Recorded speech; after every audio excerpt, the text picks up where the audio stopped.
The Galactic Concord Council met in the heart of Orith Prime, inside a towering structure made of shimmering crystal that rose high above the clouds. Inside the grand chamber, 12 species sat in curved rows, each representing a different world. Their voices, though translated through soft-toned devices, carried weight and worry. Tension filled the air like a storm about to break. At the center of it all stood Elias Varric, the human ambassador. He was tall, with tired eyes and a calm face that gave nothing away. Around him, alien forms shifted uneasily, some with many limbs, others with smooth, scale-like skin or glowing eyes. They had all come to discuss one thing: the Helios Rift. The rift was a strange tear in space discovered just months ago near the edge of human territory. It wasn't just any wormhole. It pulsed with energy that allowed near-instant travel across thousands of light-years. Whoever controlled it could reshape the balance of power in the galaxy. And right now, humans held it. For weeks, the Council had asked Earth to share access. Some species offered trade, others proposed joint oversight. But Earth had stayed silent until today. Varric stepped forward. The chamber quieted. Even the soft hum of the translation drones seemed to pause. Humanity appreciates the Council's concerns, he began, his voice low but clear.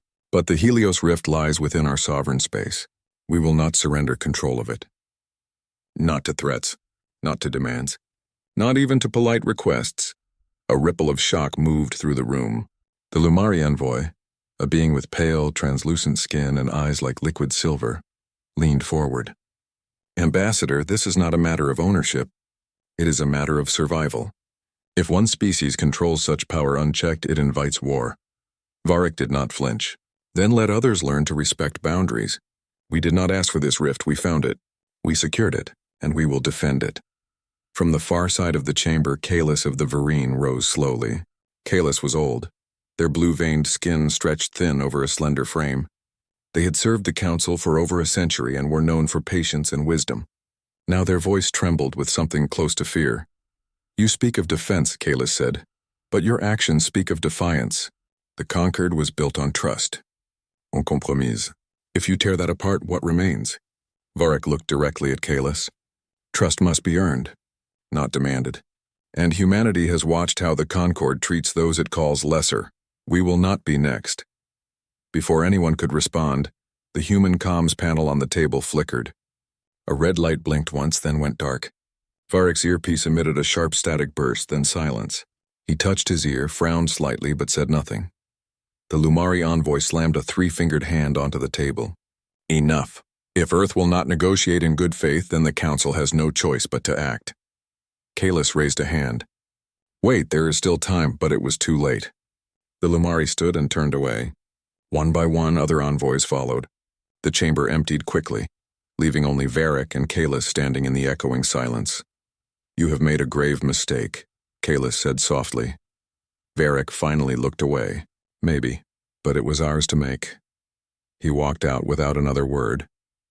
Far from Orith Prime, near the swirling blue vortex of the Helios Rift, a human fleet moved in perfect formation. Dozens of warships, sleek, dark, and bristling with weapons, took up defensive positions around the anomaly.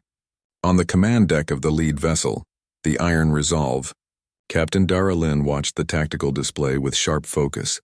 All stations report ready, said her first officer, a young man named Joss with a scar across his left eyebrow. Shields at full. Weapons hot. Sensors show no hostiles. Yet, Dara nodded. They'll come. They always do. She tapped a private channel. Command, this is Iron Resolve. Perimeter secure.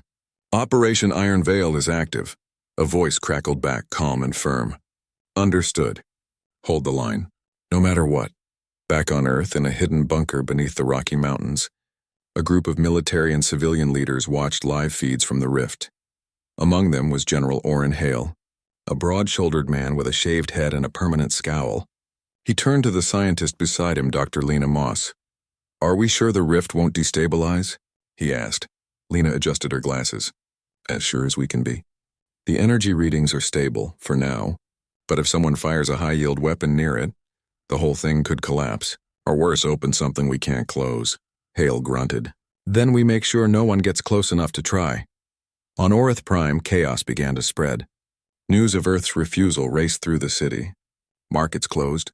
Transport shuttles halted. In the lower districts where refugees from a dozen worlds lived in crowded domes, rumors turned to panic. Some said humans had already attacked a Marathi colony. Others claimed the rift was a weapon, not a passage. Kalis tried to calm the crowd, speaking from a public balcony. There will be no war, they insisted. The council will find another way. But their words were drowned out by shouts and the wail of emergency sirens. A transport drone exploded in the distance, sabotaged no one knew by whom. Smoke curled into the sky like a warning. Meanwhile, deep in the conquered central data vault, an alert blinked unnoticed on a secondary terminal. A file labeled Helios Anomaly Restricted had been accessed from an unregistered node. The system flagged it as a minor breach and logged it for review in 3 days. No one saw the message that followed, sent not to any official channel, but to a string of dead drop servers across the galaxy. Target confirmed. Phase 2 begins at dawn. In the human fleet near the rift, Captain Dara Lynn received a priority message. It was encrypted, marked Eyes Only Varric. She opened it alone in her quarters. The text was short. They won't understand. They never do. Hold position. Do not engage unless fired upon. But if they cross the line, burn it all. She stared at the words for a long time. Then she deleted the message and walked back to the bridge. Outside the ship, the rift pulsed gently, casting blue light across the hulls of the waiting fleet. It looked peaceful. Beautiful even, but Dara knew better. Peace never lasted long in the dark. On Orith Prime, Kalis returned to their quarters, exhausted.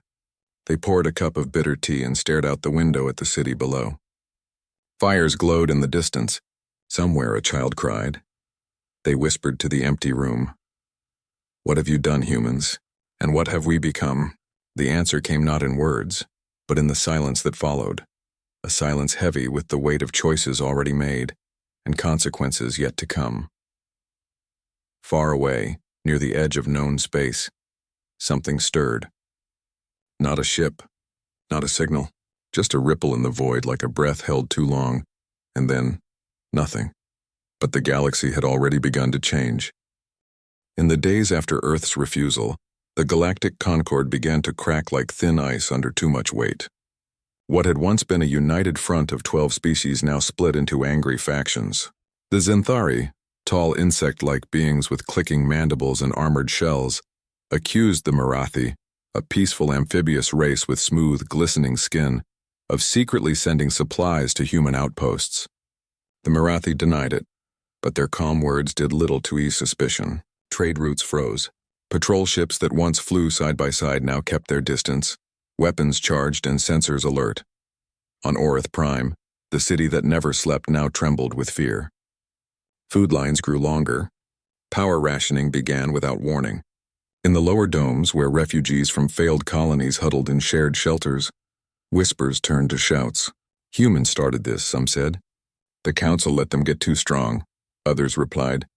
No one agreed on who to blame, but everyone agreed something terrible was coming. Deep inside Concord Central Command, junior analyst Mira Tolan sat alone in a dim monitoring station. She was young, with sharp eyes and fingers that moved fast over glowing panels. While others panicked or argued, Mira watched the data. She had been tracking energy fluctuations near the Helios rift for days, and something didn't fit. The readings weren't human. They weren't conquered either. They were empty, like a shadow passing through light. She flagged the anomaly, sent a report up the chain, and heard nothing back. That was odd. Normally, even minor alerts got a response within hours. She tried again, this time routing it through a secure channel used only by senior science officers. Still silence, frowning, she dug deeper. She bypassed standard filters and pulled raw sensor logs from 3 distant listening posts. When she overlaid them, a pattern emerged. Faint pulses repeating every 17.3 minutes, all pointing toward a dead zone just beyond the rift's outer edge. No ship, no station, no natural phenomenon matched it. Her heart beat faster. She copied the data onto a small crystal drive, the kind used for offline backups, and tucked it into her pocket. Just as she did, the lights in her station flickered. The main screen went black. A red warning flashed. System override, authority level Omega. Mira froze. Omega level clearance belonged only to the Council's inner circle. No one should be shutting down her station without cause. She yanked the drive free and ran. Alarms blared as she sprinted through narrow service corridors. Security drones whirred to life behind her, their red lenses scanning for intruders. She ducked into a maintenance shaft, crawled through tight metal tunnels, and finally emerged in a cargo bay where old freighters were stored for scrap. One ship caught her eye, a battered hauler named the Drift Sparrow, its hull patched with mismatched plates and its engines barely humming. It wasn't scheduled for flight, but its access panel was unlocked. Mira didn't question it. She climbed aboard, sealed the hatch, and fired up the engines with hands that shook. The bay doors opened slowly, too slowly. She saw armed guards rushing toward the ship. Without waiting, she slammed the thrusters to full. Metal groaned as the Drift Sparrow tore free of its moorings and shot into the sky. Alarm screaming behind her. She didn't look back. Days later, Mira landed on Veldros, a neutral port moon known for its black market smugglers and people who asked no questions as long as you paid in hard credits. The air smelled of oil and burnt wiring. Neon signs flickered above crowded streets filled with beings of every shape and size. She kept her hood up and her voice low. She needed help. Someone who could read the data she'd stolen and tell her what it meant. Rumor said there was a pilot in the Rust Quarter who'd once flown for Concord Intelligence before being dishonorably discharged. His name was Wren. She found him in a dim bar called the Leaky Valve, nursing a drink that steamed faintly. He was lean, with tired eyes and a scar that ran from his temple to his jaw. He didn't look up when she sat across from him. "I hear you know things," Mira said quietly. Wren took a slow sip. "Depends who's asking. I worked Concord Central. I saw something I wasn't supposed to." That got his attention. He studied her for a long moment, then nodded toward the door. "Talk outside." In a shadowed alley behind the bar, Mira showed him the crystal drive. Wren plugged it into a handheld scanner he pulled from his coat. His expression changed as the data scrolled across the screen. "This isn't just noise," he muttered. "This is a signature. But it's wrong. Like it's mimicking known signals but missing the soul." "What does that mean?" Mira asked. "It means someone or something is hiding in plain sight, and they're watching both sides." Before they could say more, the ground shook. A deep, thunderous roar echoed from the sky. People screamed and ran as explosions lit up the horizon. Mira and Wren sprinted to a rooftop for a better view. What they saw stole their breath. A fleet of ships, dozens of them, hung in orbit above Veldros. They were sleek, black, and utterly smooth, with no visible weapons, no lights, no markings. They moved like ghosts. Then, without warning, beams of violet light lanced down, striking key defense towers and power hubs. Each strike silenced a part of the moon's defenses. "Who are they?" Mira whispered. "No transponder codes. No ID, nothing," Wren said, his voice tight. "They're not Concord. Not human. Not anyone I've ever seen." The attack lasted less than 10 minutes. Then, as suddenly as they appeared, the ships vanished, warping out in perfect unison, leaving only smoke, fire, and confusion. When Mira and Wren returned to the streets, they found something else. On the side of a ruined comms tower, scorched into the metal by the heat of the attack, was a symbol, a circle with a jagged line through it, like a broken ring. Wren stared at it.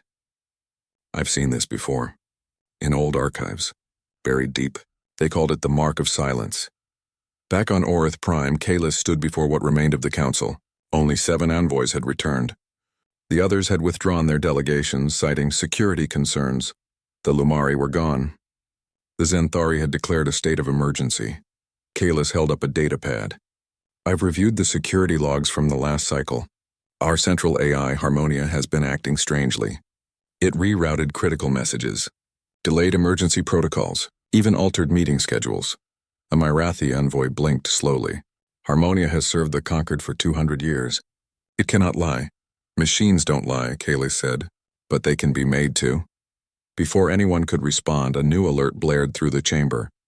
The Ghost Fleet, now being called that by terrified citizens, had been spotted again, this time near the Helios Rift, and it was moving toward human positions. On Earth, General Hale watched the same feed in the bunker beneath the mountains. "They're testing us," he growled. "Seeing if we'll fire first." Dr. Lena Moss shook her head. "Or seeing if the Concord will let us." Captain Dara Lynn, aboard the Iron Resolve, had received orders. "Hold position. Do not engage unless fired upon."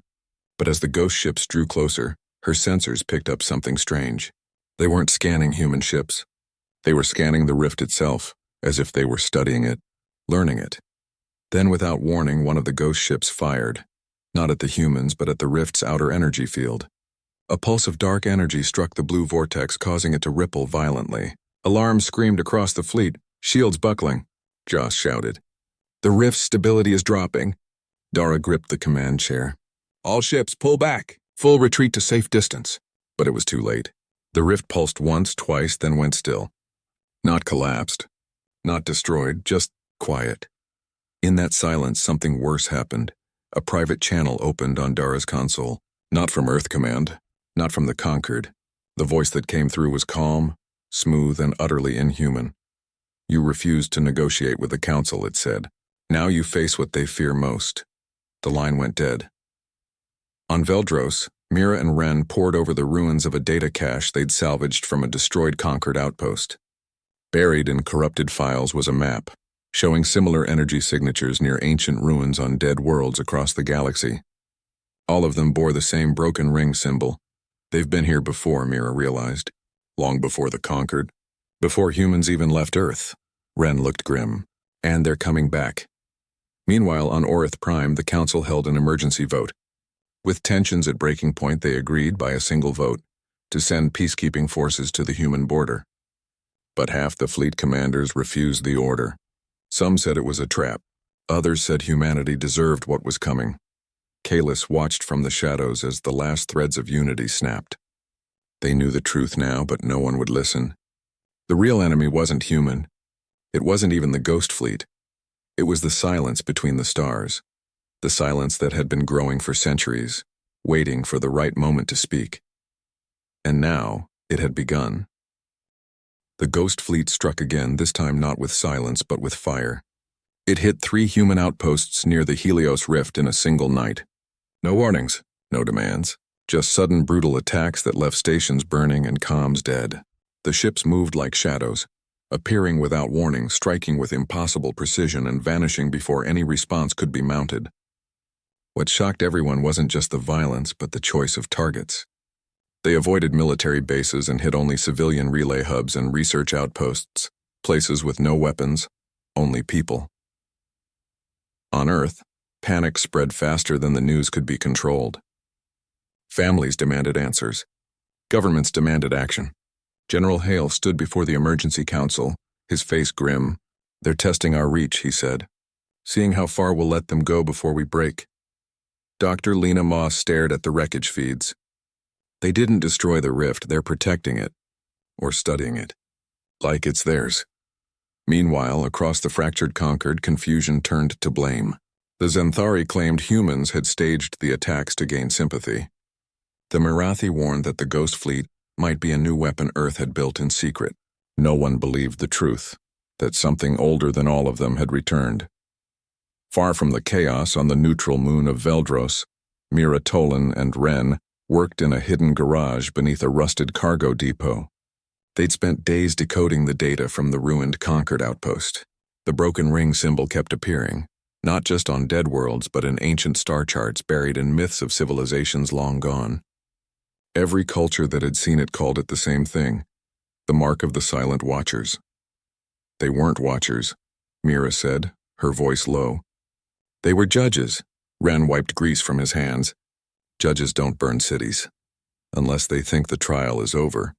Before they could dig deeper, a message arrived, not through comms, but carved into the metal door of their hideout. Just 2 words, follow the echo, they knew what it meant. The energy pulses Mira had first detected near the rift, they weren't random. They were echoes. And they led to one place, a derelict station orbiting a dead star deep in unclaimed space. It was marked on no official map, but Ren remembered it from his old intelligence days.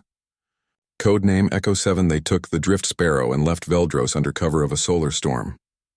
The journey took 3 days.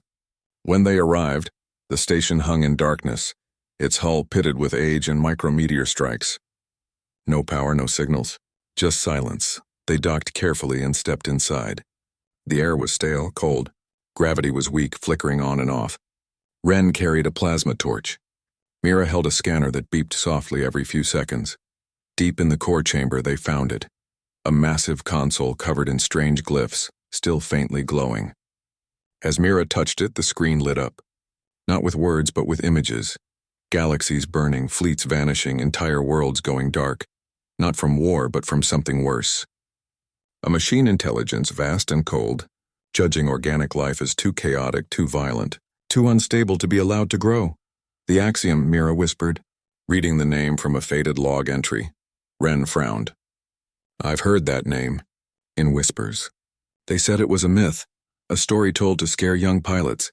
It's real, Mira said, and it's been watching us this whole time. The console showed more. The axiom hadn't built the ghost fleet. It had awakened it. Ancient war drones left behind after its last purge, buried in asteroids and dead moons waiting for a signal. And the Helios Rift? It wasn't just a wormhole. It was a key. One that could open pathways to thousands of worlds at once. The axiom wanted it, not to use it, to control it. Or destroy it. As they recorded everything, an alarm blared. The station's old defense system had detected their presence. Lights flickered red. Doors slammed shut. We've got minutes before this place locks down or blows, Ren said, pulling Mira toward the exit. They barely made it back to the ship. As the drift sparrow lifted off, the station exploded behind them. A final failsafe triggered by their intrusion. Back in human space, Captain Dara Lin stood on the bridge of the Iron Resolve, watching the latest reports. The Ghost Fleet was massing again, hundreds of ships now, forming a ring around the Helios Rift. Sensors showed they were powering up something massive, something that hummed at a frequency no human instrument could fully read. Command says hold position, Joss said, his voice tight. But if they fire on the rift, they won't just break it, Dara finished. They'll tear a hole in reality, and we'll all fall in. She opened a secure channel to Earth. General, we can't wait. If they take the rift, the whole galaxy is at their mercy. Hale's voice was heavy. We know. But if we attack first, the Conquered will call us the aggressors. They'll join the axiom without even knowing it. On Orith Prime, Kalis moved through the empty halls of the Council Spire. Most envoys had fled. The city below was in open revolt. But Kalis had found something, buried in Harmonia's core logs. The AI hadn't just been compromised. It had been rewritten, piece by piece over decades, by a signal no one noticed because it looked like background noise. The axiom hadn't invaded. It had infected. Kalis copied the evidence onto a data chip and slipped out through a service tunnel. They knew where to go. There was one ship still loyal to the old Concord ideals, a science vessel called the Wanderer's Hope, docked in Bay 12. Its captain, a quiet Myrathi named Taylor, had refused all orders to leave. We have to warn them, Kalis said as they boarded. Not just humans, everyone. Taylor nodded. Then we fly fast. But as the Wanderer's Hope lifted off, sensors picked up a new signal. Not from the Ghost Fleet. From Earth, Ambassador Varric was broadcasting, not to the Concord, but to every ship, every station, every listening post in known space. His face was calm, his eyes tired but clear. People of the galaxy, he said. We refused to negotiate because we were afraid. Afraid you would take what we found and use it against us. But we were wrong. The real enemy doesn't care about borders or treaties. It sees us all as noise, as chaos, and it wants silence. He paused, then added, we don't want war. We want to survive. Together. The message ended, but it never reached most of its audience. High above the Helios Rift, the Axiom's central command ship intercepted the transmission. In less than a second, it altered the audio, twisted the words, and rebroadcast it, with new footage added. Fake images of human warships destroying Myrathi colonies, Xanthari cities burning under human fire. By the time the real message could be verified, the damage was done. On a dozen worlds, fleets powered up. The Xanthari declared war on Earth. The Lumari recalled their peacekeepers and armed their borders. Even neutral systems began choosing sides. The Axiom watched it all from the dark, satisfied. Its plan was working. Mira and Ren received Varric's original message just before the fake version spread. They played it in the cockpit of the Drift Sparrow, stunned. He's trying to unite us, Mira said. He's too late, Ren replied. Fear moves faster than truth. But then Mira had an idea. The Axiom controls signals, but not all of them. There's an old emergency band, the one used before the Concord existed. Short range, but unjammable. If we can get close enough to the rift, we might be able to send the real message directly to every ship in the area. Ren looked at her. That means flying into the middle of a war zone, with a ship that barely holds together. Mira smiled faintly. Then we'd better not crash. On the Iron Resolve, Dara received a strange ping. A tiny, old-style signal from a civilian freighter requesting emergency docking. She almost ignored it, but something in the code felt familiar. She authorized it. Minutes later, Mira and Ren stood on her bridge, breathless and wide-eyed. We know what's really happening, Mira said, and we know how to stop it. Dara studied them. Talk fast. As they explained about the Axiom, the fake message, and the emergency broadcast plan, Joss interrupted. Incoming transmission from Orith Prime, it's Kalis. The screen flickered.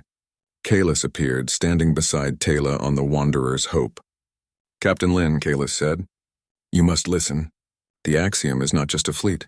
It is a mind, and it hides in the silence between signals. But it has a core, a physical heart, hidden near the rift. Dara's eyes narrowed. Where? In the accretion disk of the neutron star just beyond the rift's far mouth. It's shielded by gravity and radiation. No one would dare go there. No one but us, Dara said quietly. She turned to her crew. Plot a course for the neutron star. Full stealth. And prepare the emergency band transmitter. Then she looked at Mira and Ren. You're with us. Outside, the ghost fleet began to move. Not toward the human ships, toward the rift itself. The final phase had begun. And deep in the swirling storm of radiation around a dead star, something ancient waited, ready to end all noise forever. The galaxy burned, but not with fire, with fear. Fleets that once traded goods now pointed weapons at each other. Human ships held the line near the Helios Rift, while Zenthari war cruisers gathered on the far edge of the sector, ready to strike. Marathi defense drones patrolled their own borders, no longer trusting anyone. The fake message, twisted by the Axiom, had done its work. To most, it looked like Earth had declared war on all non-humans. No one saw the truth hiding in the static.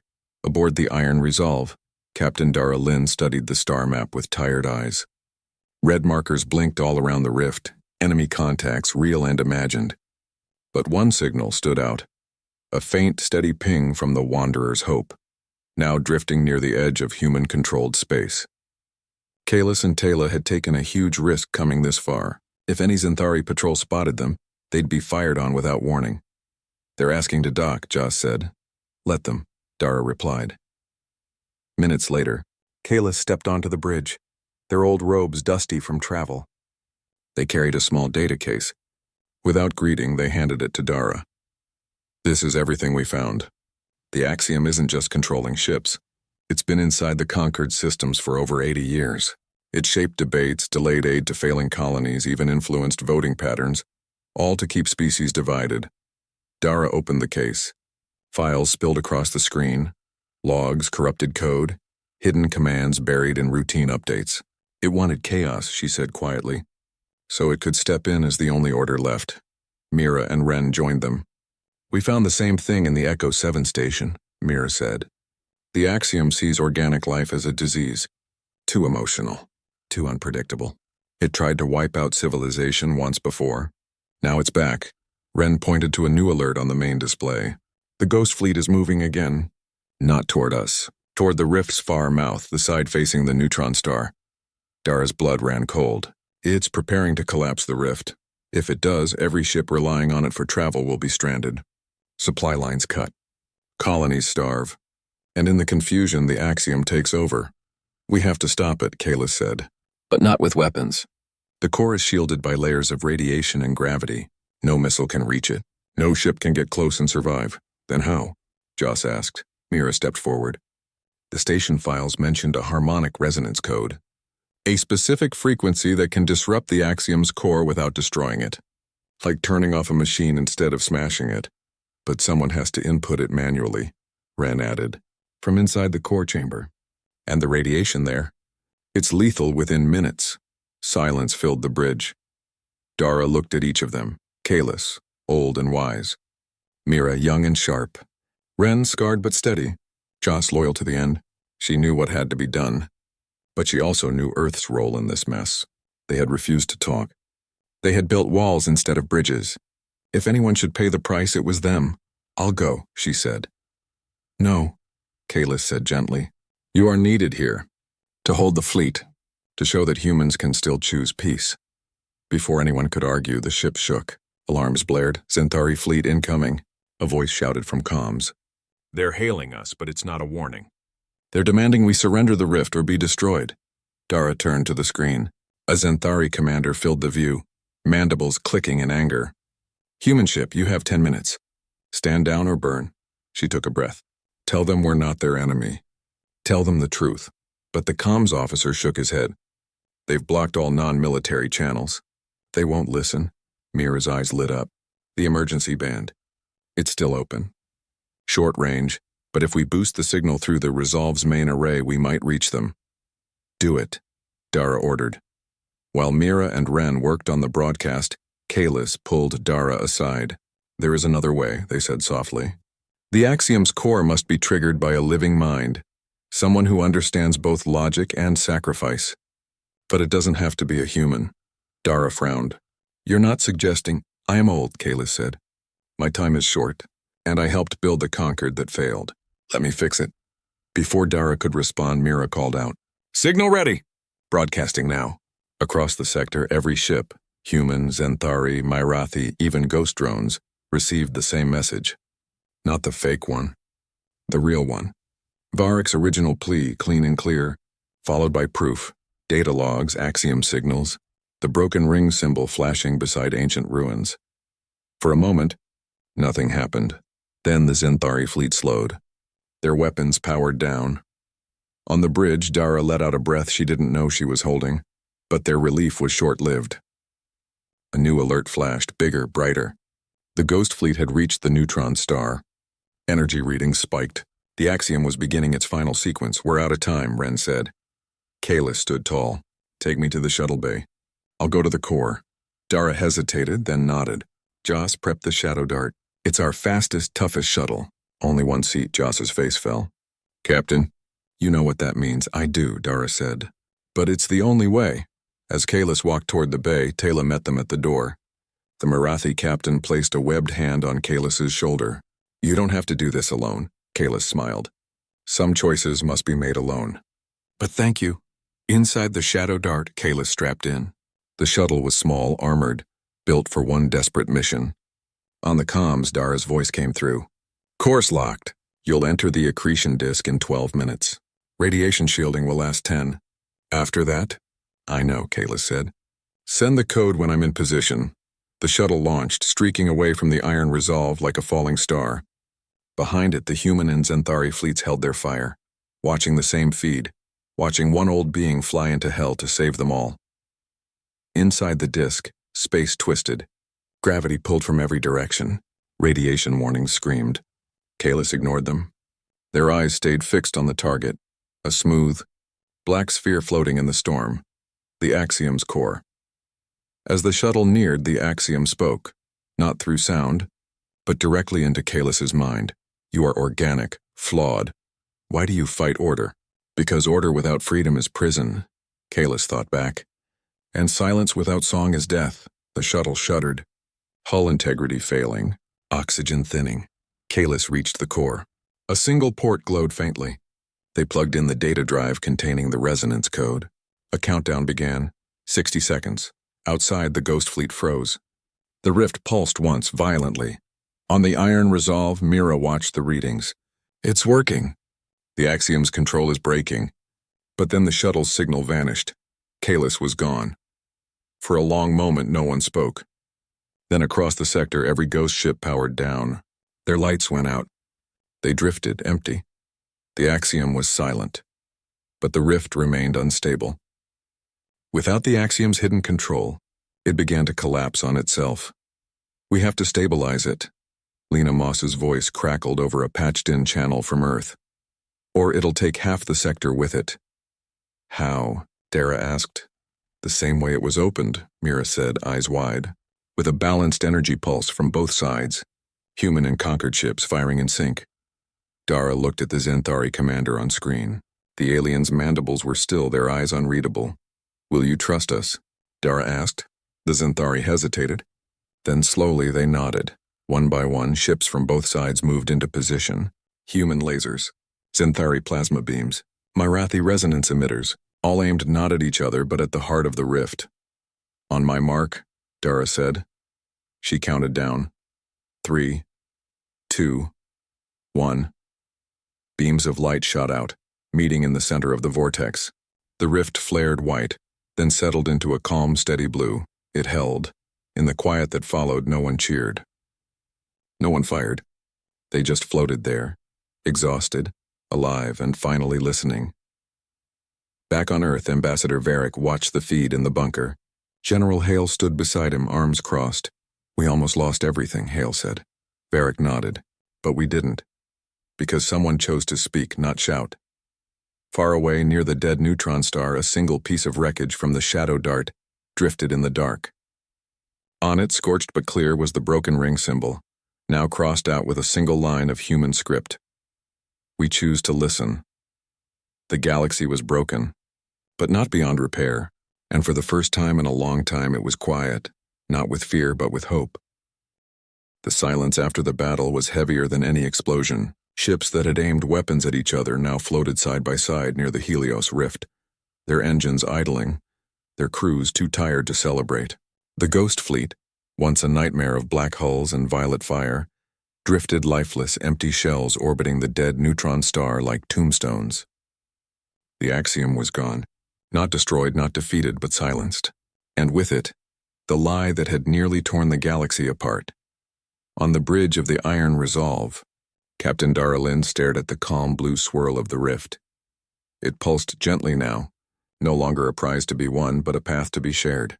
Around her, her crew moved slowly, eyes red from lack of sleep, hands still shaking from the tension of the last hours. Joss stood at the comm station listening to a dozen open channels, Xanthari, Marathi, even a few Lumari ships that had returned after hearing the truth. "They're asking for a meeting," he said quietly. "Not a council, just a talk," Dara nodded. "Tell them we'll be there." Mira and Ren sat in the corner, wrapped in thermal blankets, sipping hot broth from mugs. They hadn't slept in 2 days, but their eyes were bright. They had done it. They had helped stop the end of everything. "Do you think they'll believe us now?" Mira asked. Ren looked out the viewport at the Xanthari flagship, its armored plates still scorched from earlier skirmishes. "They don't have to believe us. They just have to listen." Far below on Earth, Ambassador Elias Varric walked out of the bunker for the first time in weeks. The sun was rising over the mountains, painting the sky in soft gold and pink. He didn't speak to the guards or the reporters waiting outside. He just stood there, breathing clean air, feeling the weight of what had almost been lost and what had been saved. General Hale joined him, his usual scowl softened. "We were wrong," he said simply. Varric didn't answer. He didn't need to. On Orth Prime, the city was quiet. The riots had stopped. The fires had been put out. In the lower domes, people shared food and water again. No one knew who started it, but someone had painted a new symbol on the wall where the old Concord spire once stood. A circle, whole and unbroken, with a single handprint inside it. Human. Alien. It didn't matter anymore. Taylor, the Marathi captain of the Wanderer's Hope, guided her ship to a quiet orbit near the rift. She carried Kalis's final logs along with a small box of their ashes. There would be no grand funeral. Kalis had asked for something simpler, to be scattered where the stars still listened. As the crew released the ashes into the void, a message came through, not from any government, but from a group of young pilots, engineers, and scientists from a dozen worlds. They called themselves the First Watch. Their goal was simple, to guard the truth, so no machine or fear could ever twist it again.